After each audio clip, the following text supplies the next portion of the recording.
So mga tol, kakatapos lang po ng weigh-in sa Nagoya, Japan sa pagitan ni General Casimero versus Luis Nery. Nag-overweight po si Luis Nery mga tol.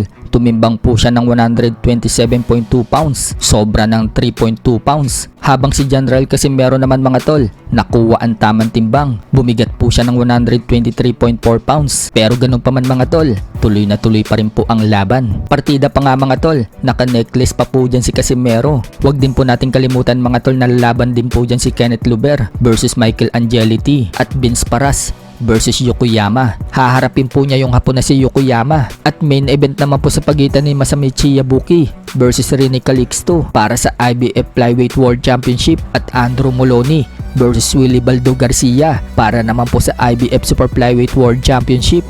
Diba? Nakakwintas pa yung siktada. Hindi tinanggal ah. Easy work, easy work.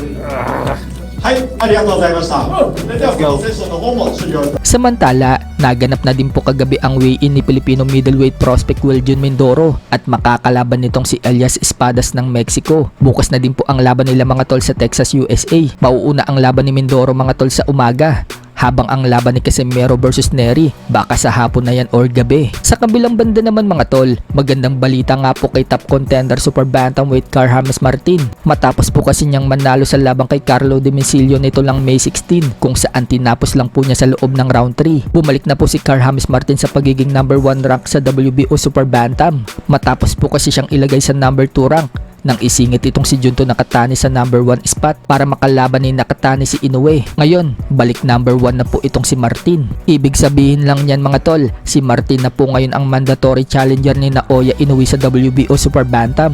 Agad nga po yung pinagmalaki ni Martin at pinost niya sa kanyang Facebook ang pagiging number 1 contender niya ngayon at mandatory ni Inoue. Aniya, still climbing at still hungry daw siya. Nagpapasalamat siya sa team niya at pamilya, para sa kanila daw yan. At tuloy-tuloy daw ang trabaho. So may chance na nga po makalaban ni Martin si Inoue mga tol. Once na mag-utos ang WBO na kailangan depensahan ni Inoue ang kanyang WBO, walang magagawa itong si Inoue kundi labanan si Martin. At kapag hindi niya pinalagan si Martin, mababaklas ang titulo ni Inoue.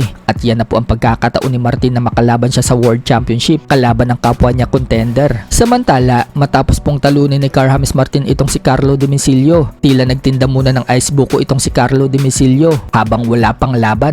Inaalok nga po ni Domicilio mga tol ang mga kapwa niya boksingero ng ice buko. Pero mukhang content lang po siguro yan mga tol, dahil sa huling video, tumatawa itong si Domicilio